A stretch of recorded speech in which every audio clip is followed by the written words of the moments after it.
What's going on, everyone? My name is Nicholas Merton here at Data Dash, and today is November 1st of 2017.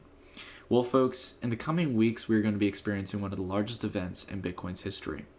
I not only believe it is going to be the largest event for Bitcoin, but cryptocurrencies as a whole. And it's going to be one that's going to shake up markets for better or for worse. This has been a topic that people have gotten extremely controversial about. It's something that a lot of people are confused on, almost scared in a sense because they're going to come unprepared. However, today I hope to clear some of the smoke. The topic we're talking about today is the third hard fork of 2017 for Bitcoin, known as Segwit 2x. Again, like I stated, this has been quite a confusing topic for many. A lot of unanswered questions have been lingering around, and there's a lot of gray matter that's gotten in the way from investors of Bitcoin knowing what's going on. So, whereas I think this topic is quite large to cover, and I know that throughout covering this, I'm not going to be able to cover everything on the topic today, which I am going to be doing a follow-up video to fill in, I want to cover this in full objectivity and keep it honest with you all. I'm not here to promote one side or the other, really. I will share a general opinion of what I have on this fork, as well as forks in general for Bitcoin at the end of the video, but the mass majority of this video is going to be breaking down the issue so you can understand it. And in the future, I'm going to do a second part video for this before the actual fork happens, talking about a few other things that I might have missed in this video, as well as my trading strategy. All right, so let's go ahead, let's talk about it. Understand, though, that this is a very large topic, and I know I will slip up at one or two points, so please bear in mind, I don't jump cut on anything. I keep it real with you all, and I just want to talk right through the issue. All right, so let's go ahead and talk about the obvious point before we go into the deeper part of it. Now, in mid-November of 2017, if you haven't heard, Bitcoin is going to be going through a third fork known as Segwit 2x. This is not to be confused with the original fork that we had on August 1st, generally around August 1st, where we went over to integrating Segwit on Bitcoin. This is a new fork, which is going to be making a change when the network splits into two, where on the new chain, there will be a block size of 2 megabytes instead of 1 megabyte. So this is an approach, generally speaking, and we'll talk more about this later on, of scaling, okay? So scaling has been a very big issue for Bitcoin, and if you're confused as to what that means, don't worry. We're going to go through an entire kind of condensed history lesson as to how Segwit 2x even came into existence. I think this is something that a lot of people have not been talking about, and because of it, people have been generally confused as to how this even came to fruition. So I want to take it in a timeline approach and really talk about how this came to fruition. So, major thing that Segwit 2x is doing different from Bitcoin is increasing the block size by 1 megabyte, and we'll learn about why that is an important change in the Bitcoin network. So our journey starts off back in 2015. I know we're going back so far, at least in the crypto world. A year seems, I would say a month almost seems like a year in the crypto world. So we're going back decades here. Anyways, the topic starts off from a guy named Jeff Garzik, who is the founder and lead of the project for Segwit 2x. Jeff Garzik, back in 2015, offered a plan to raise the blockchain block size to 2 megabytes. And in fact, he actually raised it to be anywhere from higher than 1 megabyte to 32 megabytes. Now, a lot of you out there might be saying, all right, Nick, well, slow down. I need to know what a block size is. I don't really get this. I know some of you out there who invest in the space don't really understand a lot of the core technology, and that's fine. I really would recommend you learn about it so you understand what you're investing in, but at the same time, that's all your choice and everything. But basically, he proposed at least a raising of the block size to 2 megabytes, and we'll learn as to why he's talking about this and why he'd want to increase this. So, this debate has been going on for quite some time, and there's been a lot of people within the community, like Jeff Garzik, who's a pretty big player. He's one of the core developers and senior software engineers for BitPay, one of the largest Bitcoin payments processing companies in the world. And he was basically, much like everyone else, trying to fix the issue of scaling, as we were talking about earlier. So, as we go through, we're going to start to see that Bitcoin has a scaling problem, and we need to talk about this to a degree. So there's a few different articles here we're going to bounce through, and I'll try to navigate through them in a structured manner. But I want to go real quickly into saying that we have to talk about the core technology to a small degree, and I'll try to keep it very condensed, easy to explain, and understandable. So on the blockchain, transactions are stored in what's known as blocks. So for example, when you're syncing your Bitcoin wallet to the Bitcoin network, you have to download all the blocks. You've got to connect to the network and have a public record of the blockchain. You have to have a version of the ledger of all the transactions that have been made. So you, along with everyone else on the network, can have that same transaction history. So miners can use it as a way to confirm transactions and certify that you and I have the Bitcoin we have in our wallets and say that we have. So if we all have the same ledger, we all have that same financial history. Nothing's changing it. So it's extremely secure. It's much better than a centralized ledger like banks, governments, accounting companies, whatever it may be. And this is what makes blockchain so revolutionary, and Bitcoin when it first came out. So when Bitcoin was first created, however, Bitcoin had a block size of 1 megabyte. Now in its early days, this wasn't an issue at all. Transactions were easily processed within 1 megabyte. It wasn't an issue, and fees were extremely cheap. However, inside that 1 megabyte block, there's a certain amount of storage that we can fit. And when people are trying to make transactions, as more people adopt Bitcoin, there is more transactions trying to be fit into each block. And because of that, due to its limitation in size, it has led to a serious issue: higher transaction fees. As more users are trying to get into the next block, meaning that they're going to have their transaction confirmed, they're competing for that. Because there's a higher amount of demand and there's not an increasing amount of supply and transactions being processed, we have higher transaction fees. So you might have heard about this from a lot of users who were saying, Bitcoin can't be used as a currency because the transaction fees are crazy. You're better off just holding it in your wallet. Now, it's not that ridiculous, but at the same time, for smaller scale investors, it can eat up a decent amount of your funds to send your Bitcoin from your wallet to exchanges, to other peer-to-peer, etc. It is a serious issue. So this relates back to the scaling problem, and we're going to go through this. I think this was a very good article. I know it's a little bit outdated. It's back from March of 2017, but we can gather some really good information from this article that was posted on Cointelegraph. I know I talk trash about Cointelegraph and stuff, but this was actually a pretty well-made piece, and it's laid out very nice. So does Bitcoin have a scaling problem? Absolutely. This is something that's been plaguing Bitcoin pretty much for the past 2 to 3 years more than anything, but it's something that really wasn't seen back when Satoshi Nakamoto created Bitcoin in its early days, in his early days.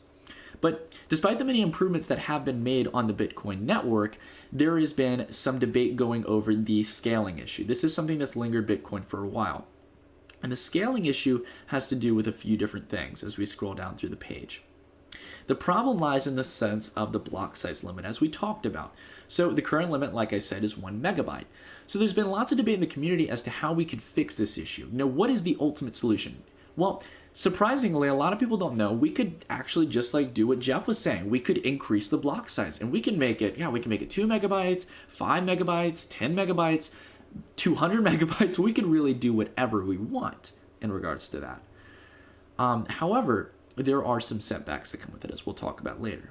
And there's some debate going on in the community. But basically, Nakamoto had established that the block size would be left at 1 megabyte. And the Bitcoin core technology has not changed that in any regard. It's still at 1 megabyte. Now, we have implemented Segwit, which this article will not counter for because this was written back in March, and we had Segwit launch on the legacy Bitcoin network, the original Bitcoin, back in August. However, we have not changed that block size. Nothing's changed in regard to it. It's still a megabyte. As we can see here on this picture right here, we have not seen anything go over an actual megabyte. So, again, this is the issue with Bitcoin right now. It's sitting under a megabyte. It can't get past that. So, in the debate here, the question is there a solution to this? Is there a solution to this larger issue at hand? Well, there was a few things known as Bitcoin improvement proposals, okay? Now, these are things submitted by usually larger players in the community as promotional ideas to fix the Bitcoin network, okay? To make upgrades, to improve transactions, lower fees, increase scaling, etc. There's a lot of problems with Bitcoin that are trying to get adjusted right now, and a lot of people have different opinions. And as we were talking about, Jeff Garzik and Gavin Anderson came out back in 2015 and introduced BIP 100 and 101. So 100 was about making the block size limit adjustable by the decision of the miners. And this is something known as Bitcoin Unlimited. It's a topic for another time, but this isn't really what's at debate here. What is a debate is what's going on more in relation to BIP 101, which BIP 101 is eventually almost what Bitcoin Gold, sorry, not Bitcoin Gold, sorry, Bitcoin Cash took on, the first fork that we saw this year, where it was an increase in the storage capacity of a block, okay? So that's the main thing we can gain out of the Cointelegraph article, that it was a debate of, a few different proposals at the time. There was this major talk about increasing the block size. And there was also a topic of talk known in what's known as Segwit. So it's important to talk about Segwit as well as we go into the Bitcoin scaling agreement that happened on May 23rd of 2017. This was what's otherwise known as the New York Agreement, as you might have heard it as, where a lot of the larger players in the Bitcoin space, practically in very simple terms, 80% of the hash rate for Bitcoin comes from these individuals, these very select group of people who are the massive miners behind Bitcoin, usually a lot of the trading exchanges, etc. So massive players in here. We can actually see, I think if we scroll down here, we can see some of those names. Bitcoin.com. I mean, we go through Bitflyer, a lot of the major exchanges, and then also a lot of the massive mining pools coming together. We have Coinbase as well, F2 pool. So people from all around the world came to meet up in New York. I know it's almost like we had a secret meeting or something going on. I didn't hear about this. But anyways, with the Bitcoin scaling agreement in New York, the major topic of discussion was how they were going to scale this and what they were going to do. Now, there was two major arguments at the time. There was an argument of defending for Segwit, and there was one for introducing a 2 megabyte increase. Okay? Now, there was a pretty active debate. People were upset on both sides. They didn't really, have their way and stuff. Like, no, we want to implement Segwit. No, we want to implement, block size increase to 2 megabytes. Well, what the Bitcoin scaling agreement called for was, at the end of the day, they could do both. Surprisingly, you can actually do both. You can implement Segwit, which we're going to describe. If you still don't know what Segwit is, again, much like with the block technology, I want to talk about Segwit. And I also want to talk about the increase in block size as well, because you could do both of those and it would still function.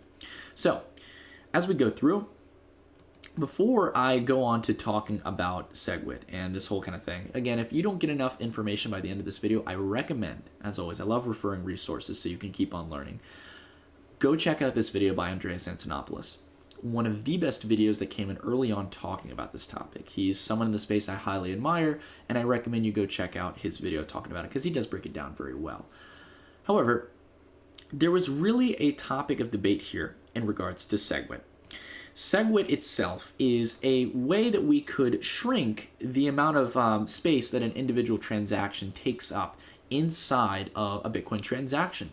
So when we implemented Segwit in August onto Bitcoin, what we did with that was take down the amount of space of a transaction, so we were able to practically fit almost generally 4 times the transactions we were originally able to in an original Bitcoin block. So again, we didn't increase the block size at all. We actually found a way to scale down the transactions and bring malleability to transactions, where we took out the signature, which is one of the 3 major components in any Bitcoin transaction. There's a sender, receiver, and a signature.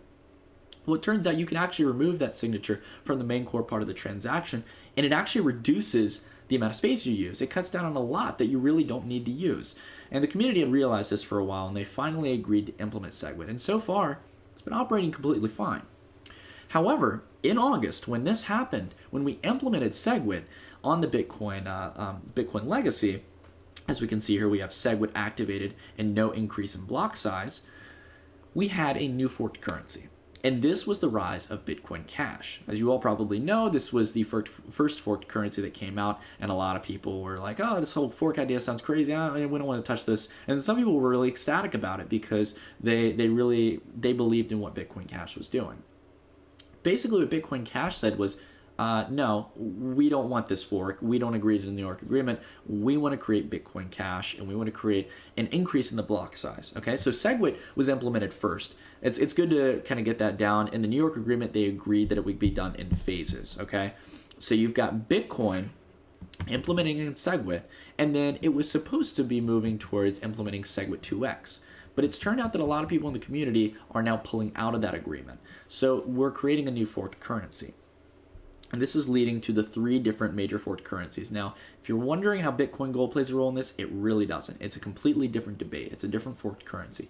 These 3, however, do play a role in the debate because what Bitcoin Cash did was it was an increase of the block size to 8 megabytes. It was on the higher end of what Jeff Garzik was talking about, and it did not take Segwit. It said there is no need for implementation of Segwit because when you take that signature out, you are going against what Satoshi Nakamoto said in his white paper, which was if you take out the signature, like it's pretty much in the definition of what Bitcoin was about. So again, if you take that out, you're absolutely trashing what originally was what Satoshi Nakamoto fought for. Now, it doesn't, of course, decrease functionality in Bitcoin. In fact, it actually helps scale it a little bit. But at the same time, that's what Bitcoin Cash believes. The believers in it, Roger Ver, who we'll talk about a little bit later, was a big believer in Bitcoin Cash because he did not believe in Segwit. A lot of people didn't believe in it either in the community, but again, kind of separate topic in a sense. In the case of Segwit 2x, though, our debate here lies in the fact that we already have Segwit activated, as we do on legacy Bitcoin. The only difference that arises is an increase in the block size from 1 megabyte to 2 megabytes, with Segwit implemented as well. So, again, increasing the amount of transactions that can be processed on the blockchain in an individual block, okay? So as we go through here, let's go ahead and talk a little bit about prices now that we understand how each stands. And then we'll continue to go through and talk about how the market's interpreting this and then some of the pros and cons related to Segwit, as well as our Segwit 2x in the case of increasing the block size. Right now we can see that Segwit 2x futures right now, of course these are futures, not actual, B2x being traded. Right now, it's been holding up ever since it went on to futures markets. Right now, it's sitting around $1,150, and I think you can see as to why people are buying Bitcoin so they can get this currency, no matter if it's just going to be like this for a short period of time or continue to grow. Segwit 2x, again, is being valued relatively high, and if it can maintain these valuations, it shows that the market is definitely considering this as an alternative to Bitcoin. That is the real debate here. It's going to be a replacement of one or the other.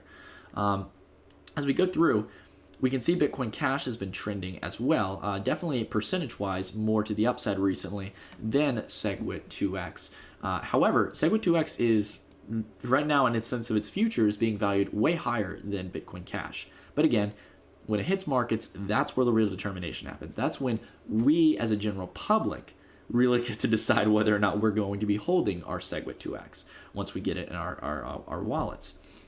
So, again, you've already got, when you've got this, then you've also got Bitcoin Gold as well. But the real topic that I want to talk about here is Roger Ver. He, along with Calvin Airy, were people who declared Bitcoin Cash as Bitcoin. And there's already been this kind of debate going. Segwit 2x is not the first one that's competing to say, no, we're the real Bitcoin. Roger Ver's been calling Bitcoin Cash the real Bitcoin because, again, like I said earlier, there's no repeal of the signature. So, again, you can have a variety of different opinions on this, and you're going to hear so many people, just like we did with Bitcoin Cash, yelling Segwit 2x or Bitcoin Legacy as the real Bitcoin. This in lies a serious issue. So, we're going to talk about that issue in just a sec. Just want to say, Bitcoin Gold, again, has not much to do with this. This has to do with decentralization of mining and cutting out ASICs from being able to mine something with the Bitcoin brand. To be fair, no one really took it serious, as you can tell. So, a topic for the past we've already talked about. So, this is in line with the issue right here. This is David Farmer, who came out. He's the director of communications at Coinbase, one of the largest Bitcoin exchanges in the world. And a lot of people were very curious with this kind of conflict we had at hand.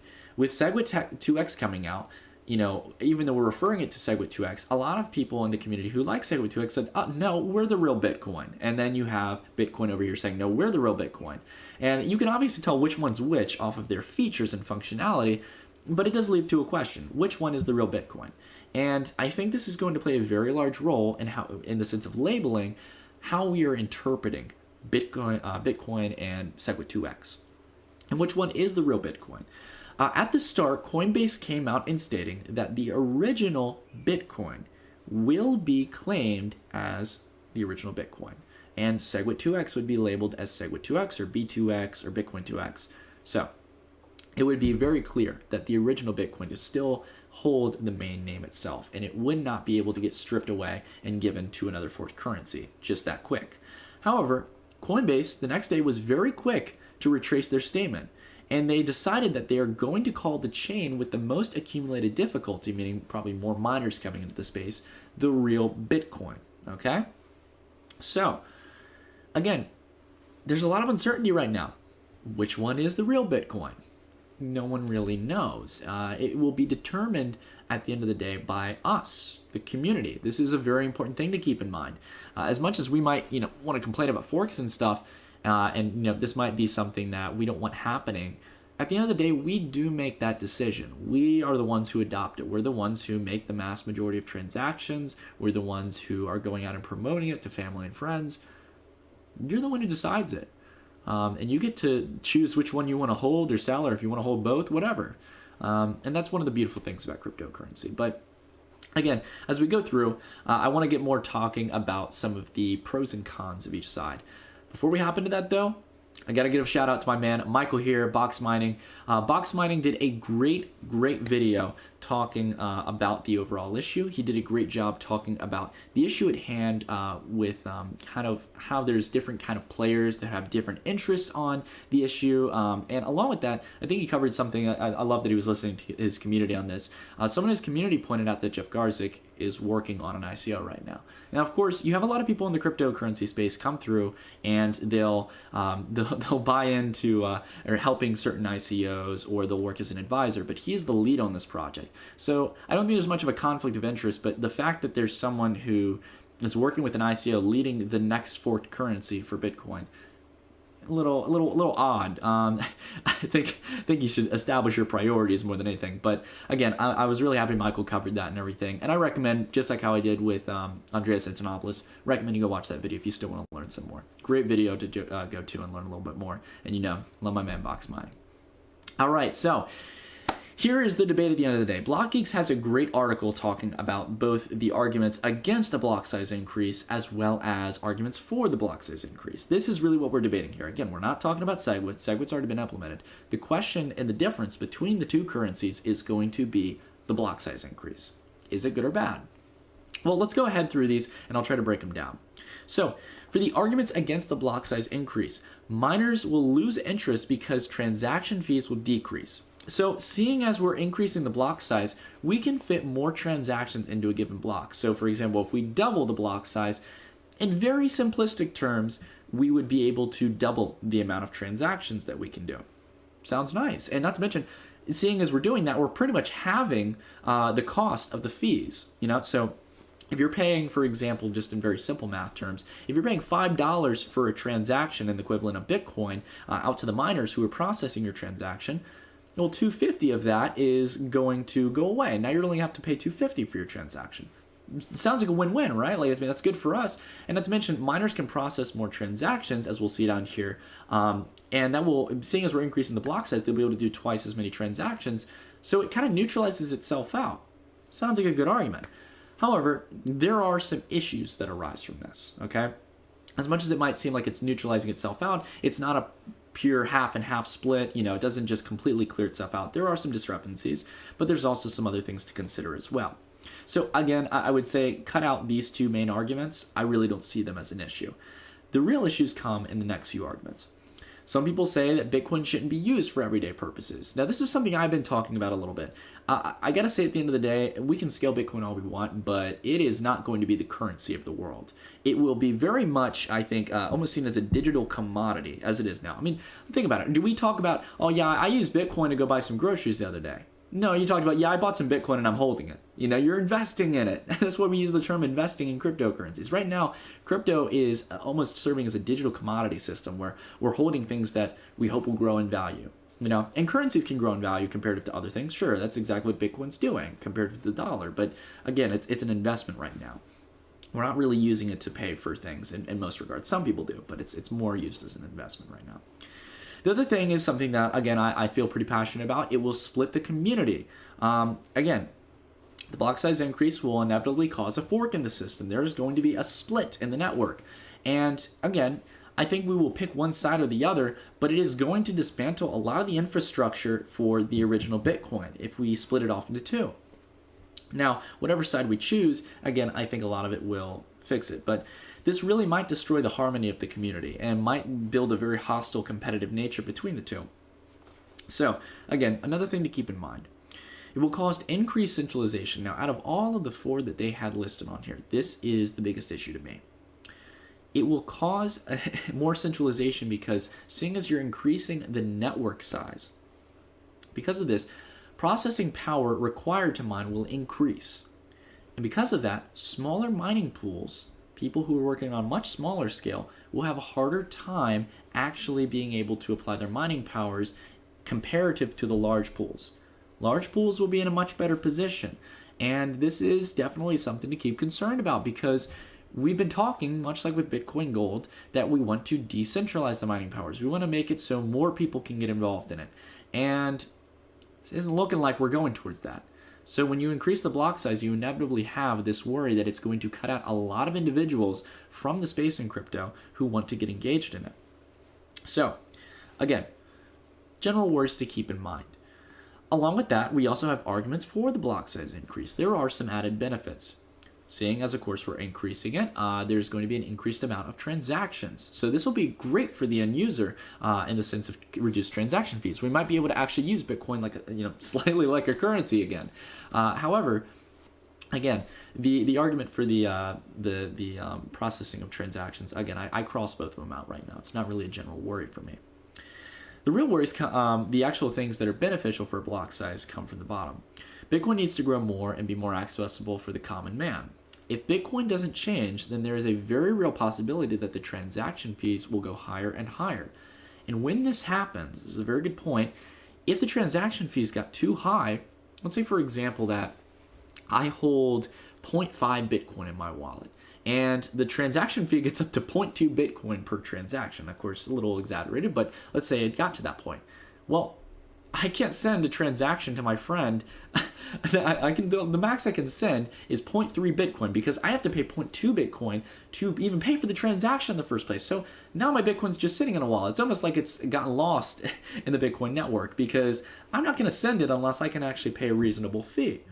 So again, as that demand keeps going up and as the transaction demands keep going up, that's going to lead to a very, very hard issue for the average user. And they're not going to be able to really use their Bitcoin. It's going to cut people out of the network. So again, that could be very much seen just like how we had the worry about mining. It could be very tied towards centralization and cutting out people from being able to participate in the Bitcoin community, which isn't good for the stability of Bitcoin long term. And we also have a few other points as well. The changes won't happen all at once. They will happen gradually over time. The biggest fear is that when people have the block size change, that too many things are going to be affected at the same time, and that will cause major disruption. However, people who are pro block size increase think that it's an unfounded fear as most of the changes will be dealt with over a period of time.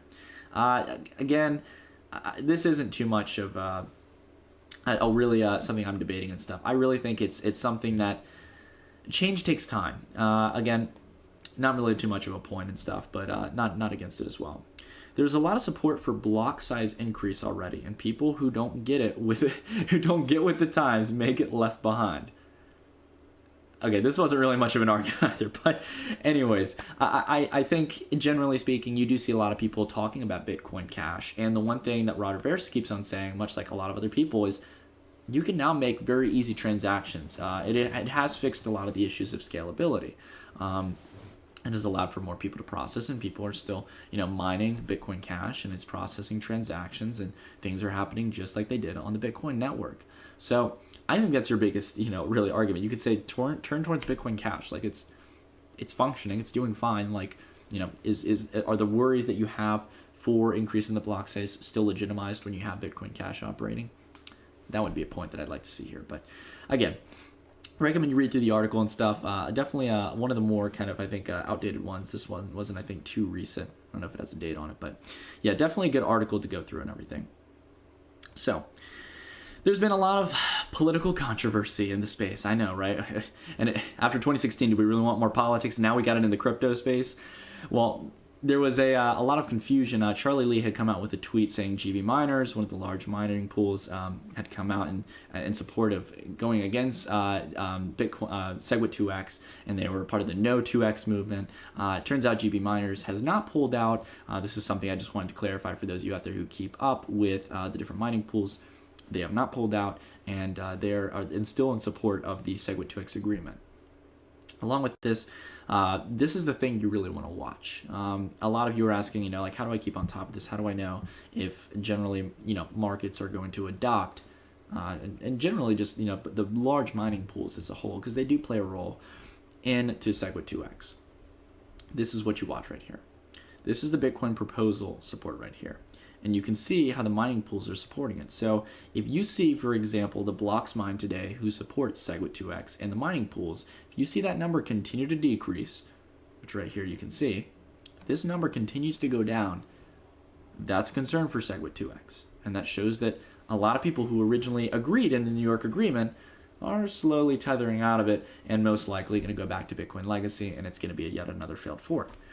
But again, it's not completely determined by that. It's more determined by you, the individual. So, again, to recap, some of the large players, we already know Roger Ver. He believes that this is probably not a good project because he believes in Bitcoin Cash. He does not believe in Segwit. He believes in the increased block size, which sure, Segwit 2x has, but it has Segwit.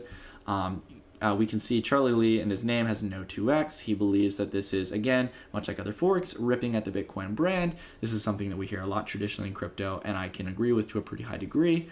But again, at the end of it all, a thing you should be concerned about, and we will talk more about this as we talk about our trading strategy, to be 2x or not to be x, how exchanges will list Segwit 2x. This is important to consider, especially if you have your money in exchanges. Most of the exchanges are labeling Bitcoin itself as the original Bitcoin, and they're claiming Segwit 2x is B2x, or another name separate from Bitcoin. Bitfinex is in that boat. BitMEX original chain is Bitcoin. Bitstamp is currently unknown. GDAX, hash power decides which chain is Bitcoin. So GDAX, Coinbase, same thing. Bitflyer, unknown. Kraken, unknown. HitBTC, original chain is Bitcoin. Segwit 2x chain is B2X. Again, you'll see a lot of this. Coinbase, same thing. Down here, CEX.io, original chain is Bitcoin. Segwit 2x chain is B2X. So we'll have to see, if Coinbase sticks to it. But it seems like Coinbase is taking more of a Gemini approach here. Hash power decides which chain is BTC. So again, that coincides with the difficulty. So, we got a lot to think about here, folks. This is going to be a pretty big event. This is really going to be a big event. But I gotta say something. At the end of all of this, if you want to know my opinion, I really don't have too much of an opinion on Segwit 2x and increasing the block size. To me, I think it will not have that much of an impact on Bitcoin. I think it almost could be for the better. However, I've got to say, this is the same consensus I've had on all of the forks we're having right now in cryptocurrency. This is not okay to be doing this for Bitcoin. And it's the reason why I'm really still thinking I'm sticking with the legacy Bitcoin, the original Bitcoin blockchain. There have been too many forks coming this year. In a year where cryptocurrencies are really starting to get an edge in finance, when they're starting to finally get a sense of reputation, where people are starting to clear through all the original kind of misconceptions of crypto that, oh, it's only used for dark money, oh, it's only used for drugs and whatever, the deep web. No, Bitcoin's now finally becoming a massive instrument of investment and a potential currency for the world to use, along with all the other altcoins that depend on its valuation. Bitcoin currently holds, I don't know if you know this, a 60% dominance on market capitalization. That's not even including Bitcoin Cash. That's not even including Bitcoin Gold. And that's not even going to include how much that's going to be boosted up by having Segwit 2x. Now, yes, they are separate currencies, but if we keep on forking the Bitcoin brand, this is going to start damaging the reputation of Bitcoin. Now, I understand forks are used as a method to build a sense of competition, a sense of changes in the Bitcoin brand, because sometimes you have to fork a currency to implement these changes. We really can't have, unless we can get the full network to go on board, we have to split off these chains. We need to have two separate ones and two separate currencies. However, I do not think forks should be coming out this quick. We just had a fork back in November. And I think that what would be much better would be to spend more time rather than one agreement, as much as I know it can be difficult to get everyone together. And I know I'm probably looking at this in my crystal clear, perfect world. But I do not believe we should be forking things so quick to where markets don't even know really what these currencies are all about. What people, average Bitcoin investors, don't know what these forks are all about at the end of the day. And that's the reason why I'm doing videos like this, folks. I know so many people out there who still don't even know what Bitcoin Cash was all about. That was back in August because there's so much going on in this space right now. And at a time where it's growing so much, and where people are getting involved, as much as scaling is an issue that needs to be fixed, much like many other issues in Bitcoin, the continuation of forks is not only confusing people, it is dismantling the Bitcoin brand. Now, if you don't care about Bitcoin, if you don't want it to be the long-hailed cryptocurrency that's been there from the beginning, and to continue being that leader in the space, then fine, fork it all you want, keep forking it. But as much as I don't think it's going to be the world currency, I believe Bitcoin has a staking in the long term of cryptocurrencies. I believe we should defend what Satoshi Nakamoto created. It is a beautiful thing. It's not perfect, it's outdated technology, and yes, we have to fix it. But as much as this is probably a fork more in the right direction, a simple increase of 2 megabytes in the block size is really limiting ourselves. If we really are going to go towards increasing block size, why are we only doing 2 megabytes? What if we agree we want to do 4 or 8 megabytes in the future? Are we going to have to fork another cryptocurrency then? So again, when we make these small minor changes and we keep on creating new versions of Bitcoin, as much as one will get probably adopted over the other, right now we have 4 cryptocurrencies sitting around, or when we have Segwit 2x coming out, with the Bitcoin brand. And that's not healthy. That's free cash coming into people's hands and pockets, and they're selling it off, and they're making tons of money. It's a little bit hypocritical that we as individuals who believe in cryptocurrency because we're against traditional finance and traditional banks are just creating things out of thin air. We really are at the end of the day. So, again, this is going to be something we're going to have to talk about a lot. And of course, I know I didn't get to cover everything. I didn't get to cover it perfectly as I wanted to, but it's a big topic, and I know I've been rambling on for a long time, so I should probably wrap this up. Anyways, there's going to be another part 2 video at least, and there might possibly be a part 3 if this topic continues to be a topic of controversy and discussion. You know, we're here to just talk about it, folks. At the end of the day, everyone who's holding a Bitcoin will get their Bitcoin gold so long as it's in the right place. And of course, we'll talk about that in the future videos, but we'll have to see what happens. It's going to be a crazy event for both Bitcoin and all other cryptocurrencies as a whole. And I don't have all the answers to it, and no one else does, which is kind of why this is an interesting moment, whether it's for good or bad. So we'll have to see. But anyways, everyone, I hope this cleared a lot of the smoke. I hope this answered some questions, and I hope my kind of historical timeline approach helped you all get a little bit of a better understanding. And again, turn towards the resources I recommended. Great resources you can go watch. Andreas, Box Mining, some great people in the space who can help answer those questions and take different perspectives, because we're all in this together at the end of the day. We get to choose what happens and what gets adopted. All right, so that's it for the video, everyone. Thank you all so much for watching. I appreciate you sitting through if you've watched the entire thing. And if you did watch through it, as you all know, sometimes I ask, put a hashtag long-term investing at the bottom in the comments. I know you'll do it if you watch it towards the end. Anyways, everyone, that's it for the video. Thank you all so much for watching, and I will see you all in part 2. Stay tuned.